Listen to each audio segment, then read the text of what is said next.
What's up, y'all? In this video we're going to make a key for this little desk lock. It's a push style lock. When you push it in, a little peg protrudes in the back and locks a drawer or keeps a drawer from sliding. These are fairly common. You immediately start off, whenever you're making keys for these, you grab your Y11, which it actually fits in this. Y11 is always your de facto go-to with cabinet locks. If the Y11 doesn't fit, you'd go 13, 12, 13, 14. If those didn't fit, you'd go back to your Hayworth section and check the Hayworth keys. Hayworth actually had a Y11. This may be a Hayworth. It actually kind of looks like a Compex Timberline as well, which uses a 1043B Illinois key, but it's not that. It's a Y11. And so basically we're just going to go ahead and pick it so that the plug is turned, because the wafers have to be trapped in that position, in the turned position, for you to be able to read the heights on them, which is the basis of sight reading keys. And with our microscope, it's an Amazon microscope, it's like 45 bucks, Tacmly. And this one's actually a couple of years old. They've got a lot of new designs out, but this is kind of an older version. It works perfectly well for what I need it for. So let's go ahead and get started making a key for this guy. First, we do have to pick it though. All right, let's go ahead and see about picking this guy to get it to the turn position. I'm gonna give it a few rakes. Usually that'll work. Okay. The core didn't spring back either. Anyway, all right, so this particular scope uses the Max C app. I'm gonna turn it on. We're gonna turn our microscope on, which it's already on. It's got a light there that you can dim and brighten up, and the zoom is right here, rechargeable. All right, so you can see there you got our image up. So if you were using this and not videoing, and for video purposes, you would basically just look in here just like that, and you can angle the lock back and forth and see 1, 2, 3, 4, 5. You got 1, 2, 3, 4, and 5 in the very back right there. And let's go ahead and show you the full image. There we go. So if we were looking at this, angle it back and forth, we can see this front wafer right there is pretty shallow cut.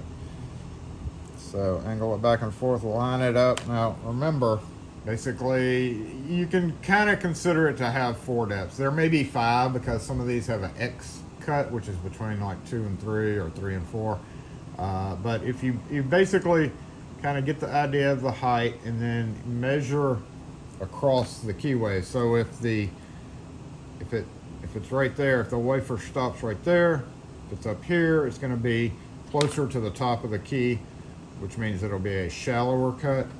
And then the further down the keyhole you go is deeper and deeper. So this would be a 1, this would be a 2, this would be a 3, this would be a 4, and 5, and so on.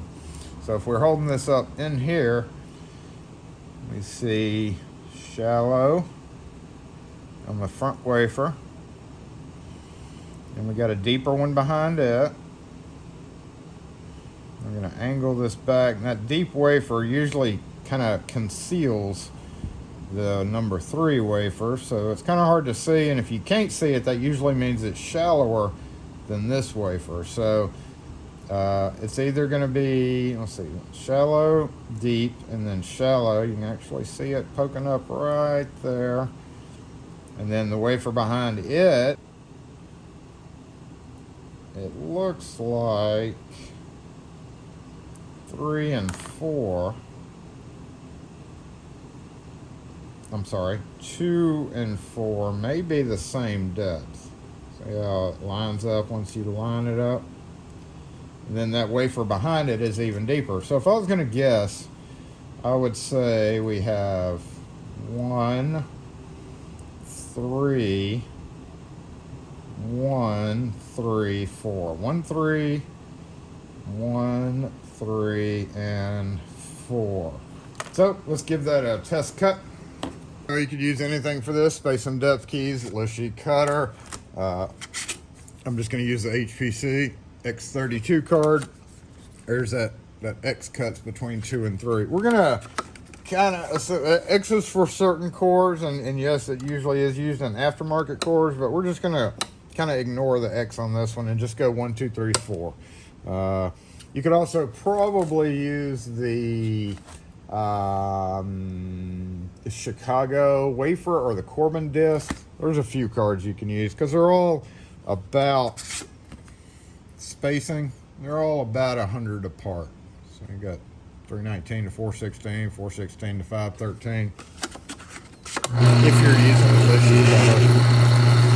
But we're not. So 1, and you could also laser cut it. 1,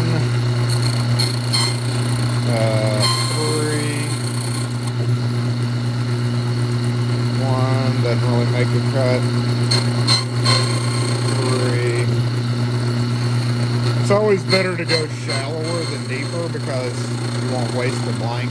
You can always pick up impressioning marks if you're off a little bit, but we're gonna go with 1, 3, 1, 3, 4, and give this a little brush.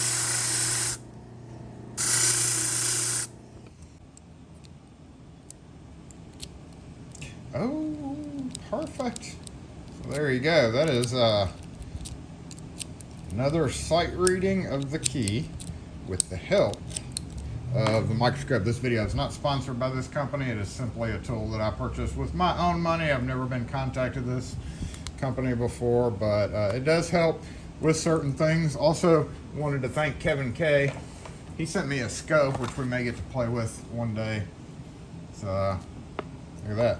Same brand. Can't wait to use that guy. Anyway, thanks for watching. If you have any questions or comments, this video or any other ones, post them in the comment section. We'll catch y'all next video.